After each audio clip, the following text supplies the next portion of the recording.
안녕하세요. 오늘은 제퍼슨 토머스에 대해 이야기합니다. 그는 미국 독립선언서 작성자입니다. 그의 삶은 미국 역사에 큰 영향을 주었습니다. 그는 1743년 4월 13일 버지니아주 샤를로츠빌 근처에서 태어났습니다. 그의 아버지는 피터 제퍼슨입니다. 어머니는 제인 랜돌프 제퍼슨입니다. 그는 부유한 농장주의 아들로 태어났습니다. 그의 어린 시절은 교육에 중점을 두었습니다. 그는 9살 때부터 사립학교에 다녔습니다. 라틴어, 그리스어, 프랑스어를 배웠습니다. 수학과 문학도 공부했습니다. 그는 다방면에 걸쳐 깊이 있는 지식을 습득했습니다. 고대 문학, 역사, 자연과학에 대한 열정이 특히 뛰어났습니다. 이러한 초기 교육은 그의 평생 학습에 대한 갈증을 키웠습니다. 1760년 그는 윌리엄 앤 메리 대학에 입학했습니다. 그곳에서 그는 법학을 공부했습니다. 조지 위스 교수의 지도를 받았습니다. 위스 교수는 당대 최고의 법학자였습니다. 제퍼슨은 법학 외에 철학, 과학, 역사에도 깊은 관심을 보였습니다. 그는 계몽주의 사상에 심취했습니다. 특히 존 로크, 프랜시스 베이컨, 아이작 뉴턴의 사상에 깊이 매료되었습니다. 이 사상들은 그의 정치 철학 형성에 중요한 역할을 했습니다. 로크의 자연권 사상, 베이컨의 과학적 방법론, 뉴턴의 우주관은 제퍼슨의 세계관을 형성하는 데 결정적인 영향을 주었습니다. 그는 이러한 사상들을 미국 독립과 민주주의 건설에 적용하려 노력했습니다. 1767년 그는 변호사 자격을 얻었습니다. 버지니아 식민지에서 변호사로 활발하게 활동했습니다. 그의 법률 지식과 분석 능력은 이후 정치 활동에 큰 도움이 되었습니다. 그는 복잡한 법적 문제를 명쾌하게 해결하는 데 능숙했습니다. 1769년 그는 버지니아 하원 의원으로 선출되었습니다. 이때부터 그의 정치 경력이 본격적으로 시작됩니다. 그는 영국으로부터의 독립을 주장했습니다. 식민지 주민의 권리를 강력하게 옹호했습니다. 그는 식민지 의회가 영국 의회와 동등한 권한을 가진다고 믿었습니다. 그는 식민지 자치권을 주장하는 여러 중요한 문서를 작성했습니다. 1774년 그는 영국령 아메리카의 권리 요약이라는 매우 중요한 소책자를 저술했습니다. 이 책은 독립사상의 기초를 제공했습니다. 식민지가 영국 의회의 입법권에 종속되지 않는다고 주장했습니다. 다만 국왕에게는 충성할 수 있다고 보았습니다. 이는 당시 혁명적인 사상이었습니다. 이 소책자는 식민지 전역에 널리 퍼졌습니다. 많은 사람들에게 독립의 정당성을 설득하는 데 기여했습니다. 그의 논리는 명확하고 설득력이 있었습니다. 1775년 그는 제2차 대륙회의 대표로 선출되었습니다. 그는 버지니아 대표단의 핵심 일원이었습니다. 이때부터 독립의 움직임이 더욱 본격화됩니다. 제퍼슨은 대륙회의에서 버지니아의 입장을 대변하며 적극적으로 활동했습니다. 그는 연설과 글쓰기를 통해 독립의 필요성을 역설했습니다. 1776년 6월 대륙회의는 독립선언서 초안 작성위원회를 구성했습니다. 제퍼슨은 존 애덤스, 벤저민 프랭클린, 로저 셔먼, 로버트 리빙스턴과 함께 위원회에 참여했습니다. 초안 작성의 주요 임무는 젊지만 글 솜씨가 뛰어난 제퍼슨에게 주어졌습니다. 그는 독립선언서 초안을 약 2주에 걸쳐 작성했습니다. 이 과정에서 그는 로크의 자연권 사상을 적극적으로 반영했습니다. 인간은 생명, 자유, 그리고 행복 추구에 양도할 수 없는 권리를 가지고 있다고 명시했습니다. 이러한 권리들은 그 어떤 정부나 통치자에게도 침해될 수 없는 것입니다. 정부는 이러한 권리를 보호하기 위해 존재한다고 보았습니다. 만약 정부가 이러한 목적을 달성하지 못하고 국민의 권리를 침해한다면 국민은 그러한 정부를 교체하거나 폐지할 권리가 있습니다. 이것이 독립선언서의 핵심 내용이며 혁명의 정당성을 부여하는 근본 원리입니다. 독립선언서는 모든 사람은 평등하게 태어났으며 조물주로부터 특정한 양도할 수 없는 권리들을 부여받았고 그 권리 중에는 생명, 자유, 그리고 행복 추구가 있다는 불멸의 문구를 담고 있습니다. 1776년 7월 2일 대륙회의는 리처드 헨리리의 독립결의안을 통과시켰습니다. 7월 4일 제퍼슨이 작성한 독립선언서가 일부 수정된 후 공식적으로 채택되었습니다. 제퍼슨이 작성한 초안은 영국 국왕 조지 3세의 노예무역 비판 내용을 포함하고 있었으나 남부 대표들의 반대로 이 부분은 삭제되었습니다. 그럼에도 불구하고 그의 핵심 사상은 그대로 유지되었습니다. 독립선언서는 미국 건국의 초석이 되었으며 전 세계 민주주의 운동과 인권선언에 지대한 영향을 주었습니다. 독립선언서 채택 후 제퍼슨은 버지니아주 의회로 돌아왔습니다. 그는 버지니아주 법률 개혁에 착수했습니다. 그는 귀족 제도와 장자 상속 제도 폐지를 주장했습니다. 이는 모든 시민에게 동등한 기회를 제공하려는 그의 신념을 반영한 것입니다. 그는 종교의 자유를 강력히 옹호했습니다. 1786년 버지니아 종교 자유 법안을 통과시키는데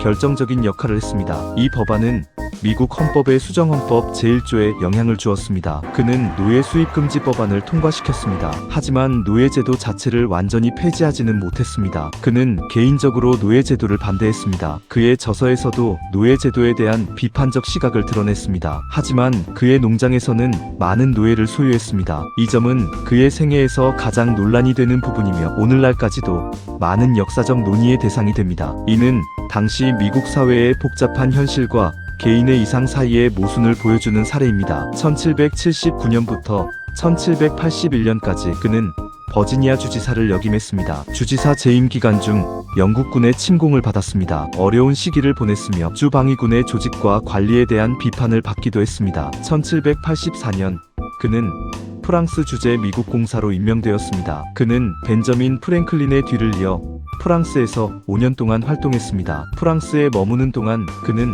프랑스 혁명을 직접 목격했습니다. 이 경험은 그의 정치 철학을 더욱 심화시키고 민중의 권리와 혁명의 정당성에 대한 그의 신념을 강화했습니다. 그는 유럽의 문화와 학문을 접하며 견문을 넓혔습니다. 1789년 그는 미국으로 돌아왔습니다. 조지 워싱턴 대통령의 초대 국무장관으로 임명되었습니다. 그는 국무장관으로서 미국의 외교 정책을 담당했습니다. 이 시기에 알렉산더 해밀턴 재무장관과의 갈등이 심했습니다. 해밀턴은 강력한 중앙정부와 산업 중심의 경제를 지지했습니다. 반면 제퍼슨은 주 정부의 권한을 강조하고 농업 중심의 공화국을 선호했습니다. 이념적 차이는 미국 정당 형성의 기초가 되었습니다. 제퍼슨은 해밀턴의 연방주의에 대항하여 민주공화당을 창설했습니다. 그는 농민과 노동자의 권익을 대변했습니다. 1796년 대통령 선거에 출마했습니다. 존 애덤스에게 근소한 차이로 패배했습니다. 당시 선거제도에 따라 그는 부통령으로 선출되었습니다. 그는 애덤스와 다른 정치적 견해를 가졌기 때문에 부통령으로서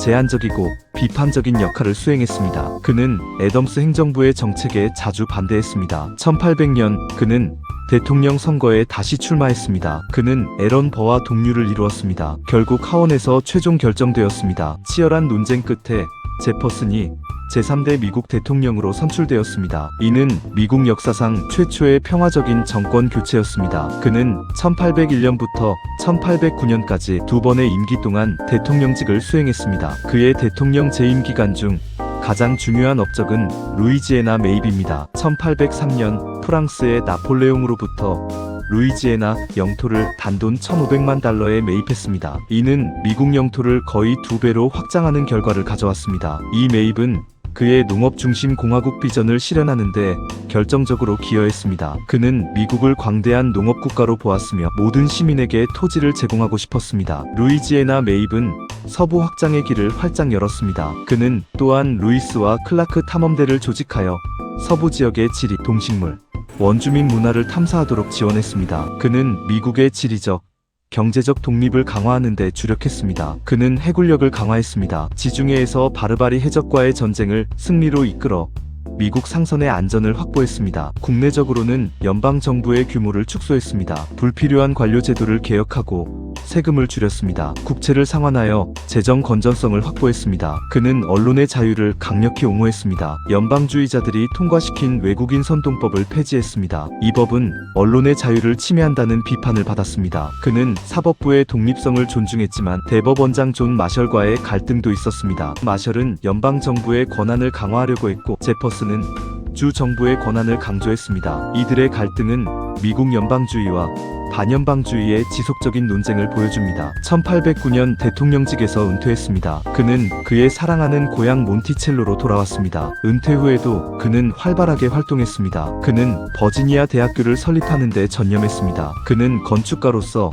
대학교의 캠퍼스 설계와 건물 디자인에 직접 참여했습니다. 교육개혁에 힘썼으며 공공교육의 중요성을 강조했습니다. 그는 미국 도서관의 기초를 마련했습니다. 그의 개인 도서관은 의회 도서관의 핵심이 되었습니다. 그는 은퇴 후에도 지식인들과 교류하며 학문적 탐구를 이어갔습니다. 특히 오랜 정치적 라이벌이었던 존 애덤스와 서신 교환을 이어갔습니다. 두 사람은 정치적으로는 대립했지만 서로를 존중하는 오랜 친구였습니다. 그들은 서로 다른 정치적 이상을 가졌지만 미국 건국이라는 공통의 목표와 공화주의 원칙을 공유했습니다. 이들의 서신은 미국 건국 세대의 사상과 고민을 엿볼 수 있는 귀중한 역사적 자료입니다. 1826년 7월 4일 그는 사망했습니다. 놀랍게도 그날은 독립선언서 채택 50주년 기념일이었습니다. 더욱 놀랍게도 존 애덤스도 같은 날 사망했습니다. 제퍼슨은 독립선언서를 통해 자유와 평등의 이상을 제시했습니다. 그는 미국 민주주의의 기초를 다졌습니다. 그의 사상은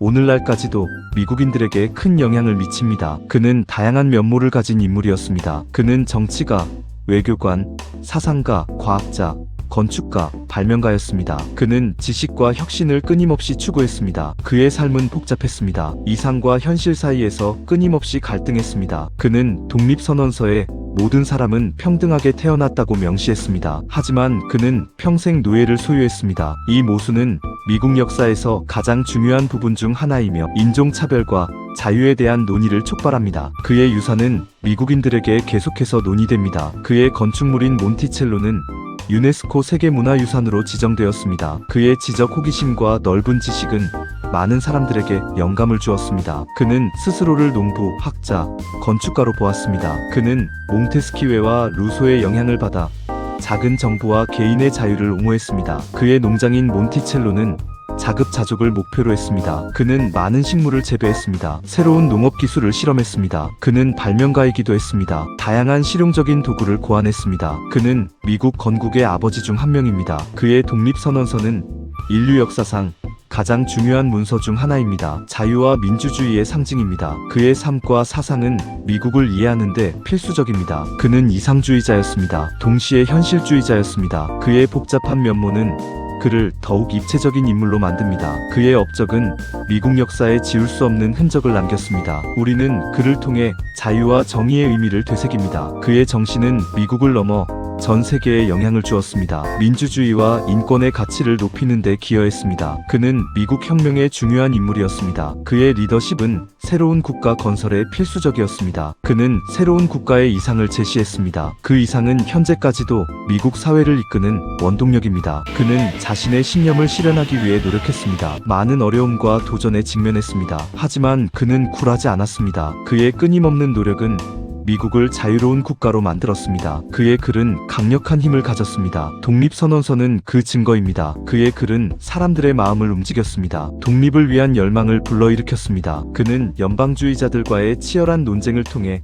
자신의 이상을 관철했습니다. 그의 정치적 수완은 대단했습니다. 그는 협상과 설득의 달인이었습니다. 그는 미국의 미래를 깊이 고민했습니다. 그의 비전은 미국을 세계 강대국으로 성장시키는 데 기여했습니다. 그의 업적은 결코 잊혀지지 않을 것입니다. 그는 미국의 영원한 유산입니다. 그는 수많은 역사의 순간에 중요한 역할을 했습니다. 그의 영향력은 법률, 정치, 교육, 문화 등 다양한 분야에 걸쳐 나타납니다. 독립선언서의 기본 원칙은 오늘날까지도 많은 국가의 헌법과 인권선언에 영감을 주고 있습니다. 그는 정치적 자유뿐만 아니라 지적 자유의 중요성도 강조했습니다. 그의 개인 서재는 방대한 지식의 보고였습니다. 그 서재는 이후 미국 의회 도서관의 핵심이 되어 국가 지식의 발전에 기여했습니다. 그는 공공교육의 기회를 확대하려 했습니다. 이를 통해 시민들이 민주주의 사회의 책임 있는 구성원으로서 역할을 다할 수 있도록 돕고자 했습니다. 버지니아 대학교는 그의 교육 철학을 구현한 대표적인 사례입니다. 그는 예술과 건축에도 깊은 조예를 가지고 있었습니다. 몬티첼로는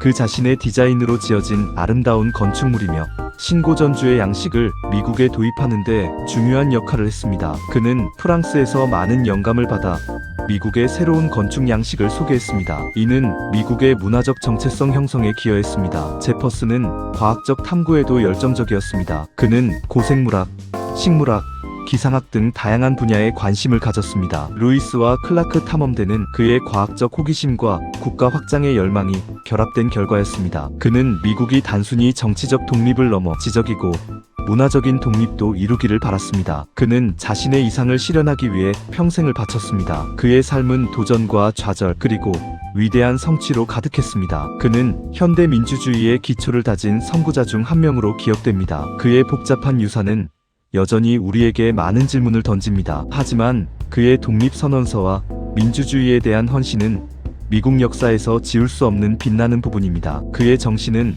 앞으로도 계속해서 자유와 평등을 추구하는 모든 이들에게 영감을 줄 것입니다. 감사합니다.